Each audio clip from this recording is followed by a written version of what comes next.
ओम नमः शिवाय गुरवे सच्चिदानंदमूर्तये निष्प्रपंचाय शांताय निरालंबाय तेजसे।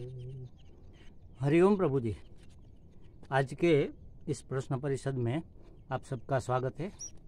आज का प्रश्न भावनगर से नगीनदास पिठवा जी का है। उन्होंने पूछा है, मन की सम अवस्था क्या है? इस अवस्था की प्राप्ति कैसे हो सकती है? देखो, आपने एक में दो प्रश्न पूछे हैं कि मन की सम अवस्था क्या है और इस अवस्था की प्राप्ति कैसे हो सकती है। अब कोई कब पूछेगा कि यह अवस्था की प्राप्ति कब होती है? जब उस अवस्था के प्रति उसको कुछ आकर्षण हुआ हो। और किसी व्यक्ति, वस्तु, पदार्थ, परिस्थिति के प्रति आकर्षण तभी होता है जब हम उसके बारे में कुछ जानते हैं। लेकिन आपने पूछा है कि मन की सम अवस्था क्या है, मतलब आप उसके बारे में कुछ जानते तो है लेकिन पूरा नहीं जानते, आधा अधूरा जानते हैं। और उस अवस्था का गुण आपको पता है।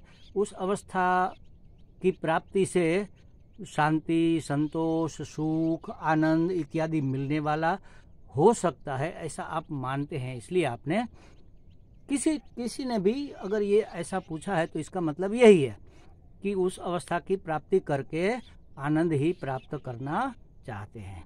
देखो, ये शब्द स्वयं बता रहा है। सम माने समान, जरा भी ऊंचा नहीं, जरा भी नीचा नहीं।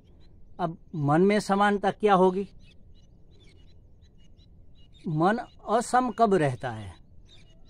असम कब कहा जाता है? ये पूछना चाहिए कि जब वह वर्तमान में नहीं रहता, या तो भूतकाल के पहाड़ों पर चढ़ जाता है या भविष्य की कंदरा में गिर जाता है, खाई में, सपाट भूमि पर वर्तमान में नहीं रहता।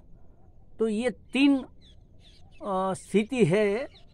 एक तो भूतकाल है जो बीत गया है, जो ऊंचा है, पीछे है, हम नीचे आ रहे हैं। वर्तमान में जहाँ पर है वह सम अवस्था है, और नीचे जो खाई है, जो खीण है, जो कंदरा है, वह भविष्य है, जो दिखता नहीं कि वहाँ पर क्या है, क्योंकि कंदरा में तो थोड़ा अंधेरा सा होता है। तो भूतकाल की और भविष्यकाल की समयावधि में जब मन घूमता है तब उसको असम अवस्था कहते हैं। अब भूतकाल में क्या करता है घूमता हुआ मन? तो भूतकाल का अफसोस करता है, अरे हमने ऐसा नहीं किया, अगर ऐसा किया होता तो कितना देखो अच्छा होता। जैसे समझो, आप व्यवहार की भाषा में ही कहे कि अरे यहाँ पर ये ज़मीन का प्लॉट, हम जब वहाँ गए थे उसको पूछने तो इतने में बिक रहा था, इतना सस्ता, अरे हमने नहीं लिया, ले लिया होता तो आज इसकी करोड़ों की कीमत हो जाती। तो अफसोस करते हैं भूतकाल में जो नहीं किया उसका। अगर अरे हमने ऐसा नहीं किया, अगर हमने ऐसा। मृत्यु के समय लोगों को यही दर्द परेशान करता है कि हमने ऐसा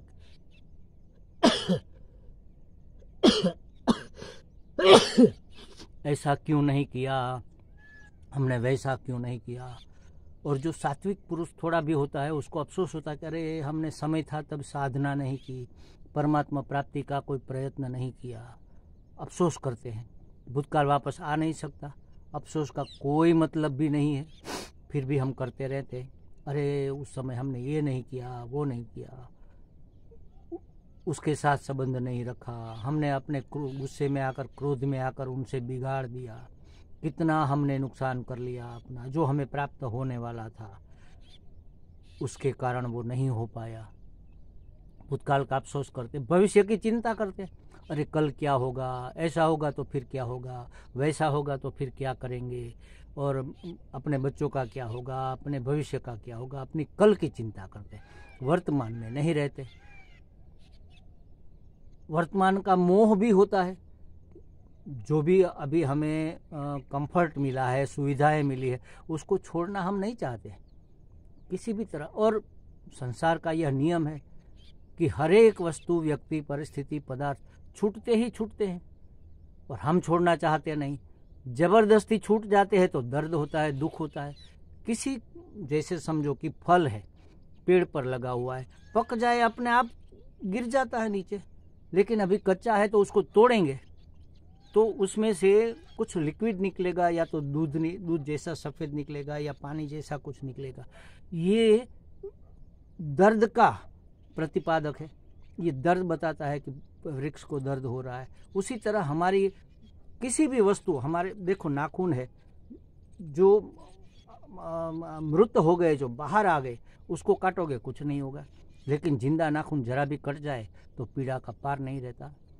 तो वर्तमान का मोह होता है और हम उसको छोड़ना नहीं चाहते। कुछ कुछ चीज़ों को उसको छूट ही जाना है, और तब हमें मोह के कारण विषाद होता है।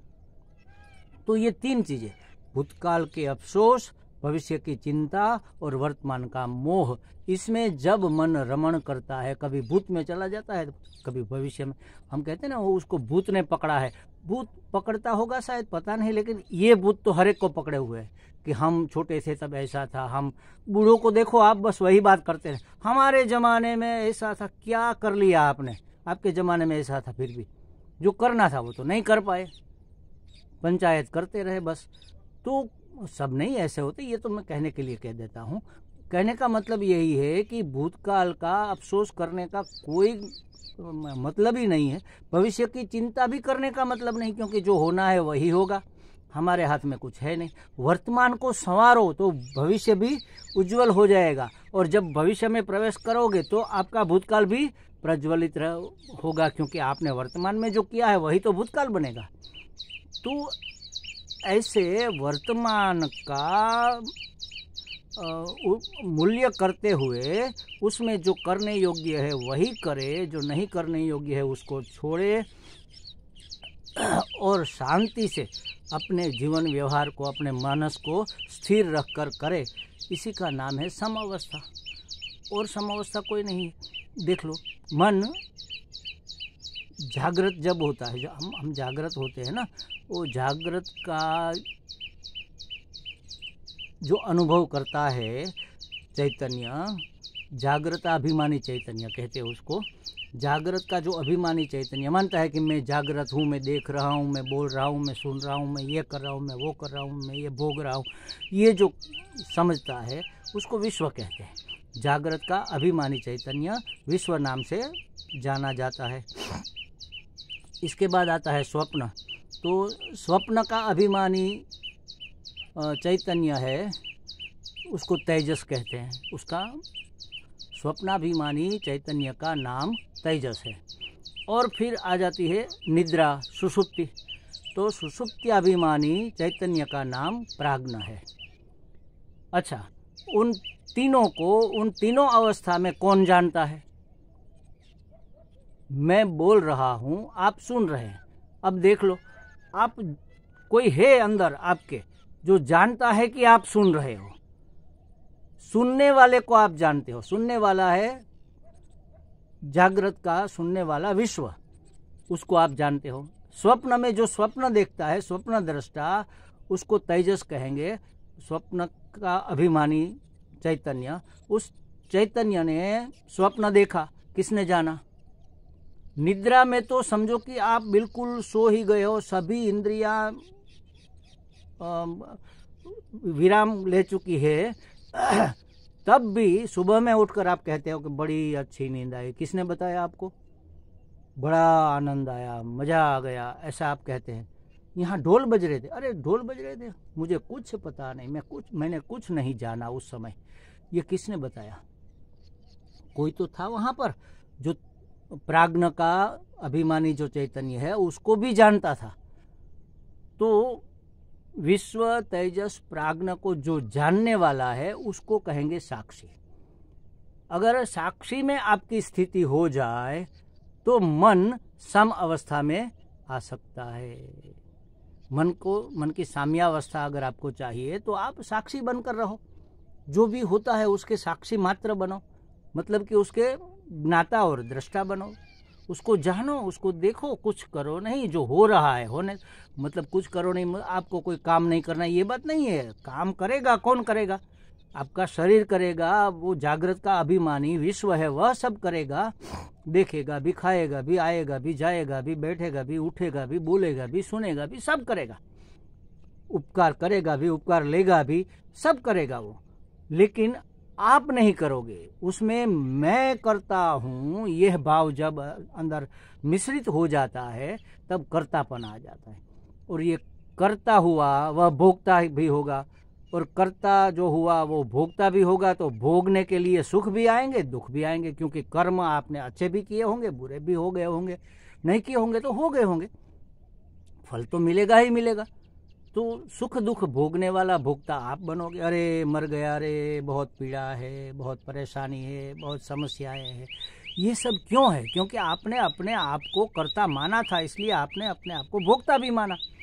अगर आप सिर्फ ये विश्व कर रहा है, या तो समझो जागृत का चैतन्य ये सब करवा रहा है, कर रहा है, इंद्रियों से करवा रहा है, हाथ काम कर रहे हैं, पैर जा रहे हैं, कान सुन रहा है, आँख देख रही है, और ये आँख को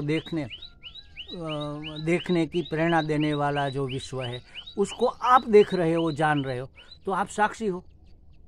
तो फिर आपका मन चाहे कहीं पर भी जाए, आप नहीं जाओगे। मन को समावस्था करने का मतलब यही है कि मन जहाँ जाता है वहाँ हम अपने आप को भी मान लेते हैं। अरे मैंने ऐसा क्यों किया, अगर वह नहीं किया होता तो आज ये नहीं होता। तो मैंने किया था भूतकाल में, आज भी मैं अपने आप को भूत से जोड़ कर रखता हूँ, मैं करूँगा भविष्य में, आज भी मैं जो नहीं आई पल उसके साथ अपने आप को लिंकअप किए रहता हूँ, इसी को असम अवस्था कहते हैं। तो भूत और भविष्य में मन को जोड़ने के बजाय वर्तमान, महात्मा लोग जब आप जाओ तो ज़्यादातर महात्मा लोग ये कहते हैं वर्तमान में रहो, हम कहते हैं खुश रहो। खुश रहने का मतलब ही वर्तमान में रहना है, वर्तमान में ही खुशी है, भविष्य में खुश होंगे ये नहीं है। भूतकाल में खुश थे, हमारे कोई काम की चीज़ नहीं है। भूतकाल की खुशी को याद करके खुश तो अभी हो रहे हैं, तो खुशी कहाँ पर है? वर्तमान में है। भविष्य में सुख मिलेगा, इसका आनंद अभी से ले रहे कि हाँ वहाँ पहुँचकर कितना मज़ा आएगा, मुंह फूल जाता है, तो ये वर्तमान की ही खुशी है। भविष्य का आधार लेकर तो वर्तमान में रहो कह दो, या खुश रहो कह दो, एक ही बात है। तो खुशी वर्तमान में ही है, न तो भूत में है न तो भविष्य में। इसलिए हम चाहते हैं कि हमारा मन वर्तमान में ही प्रवर्तमान रहे। अगर वर्तमान में रहेगा तो उसको सम अवस्था कहते, न तो इधर झुके न तो उधर झुके, न तो इधर डोले न तो उधर डोले, बस यहीं पर रहे। मेरा मन डोला तेरा तन डोला, बस ये डोला बोला सब बंद हो जाए, डोलना, और स्थिर हो जाए तो खुशी ही खुशी है, आनंद ही आनंद है। इसलिए सब लोग चाहते हैं कि मेरा मन भी स्वस्थ रहे, स्व में स्थित रहे, और स्व वर्तमान में है, वर्तमान में ही रहे। इसलिए ये मन को सम करने का, स्थिर करने का उपाय है कि हम भूतकाल की चिंता, भूतकाल का अफसोस छोड़ दे, भविष्य की चिंता छोड़ दे, वर्तमान का मोह छोड़ दे, जो है उसके साक्षी, दृष्टा, ज्ञाता बनकर, साक्षी बनकर रहे, तो मन सम अवस्था में रहा ऐसा कहा जाता है, और यही इसकी प्राप्ति का उपाय है। मन कोई ऐसी चीज तो नहीं कि जैसे बछड़ा हो उसके गले में एक रस्सी बांधकर एक खूंटे से बांध दिया तो फिर कहीं जा नहीं सकता। हाँ उसके उपाय है, जैसे कोई खूंटा दे दिए, ये महादेव बैठे हैं यहाँ पर, उसके सामने बैठ गए, या उसको याद करके कहीं पर भी बैठ गए आंखें बंद करके, ओम नमः शिवाय, ओम नमः शिवाय, ओम नमः शिवाय, ओम नमः शिवाय।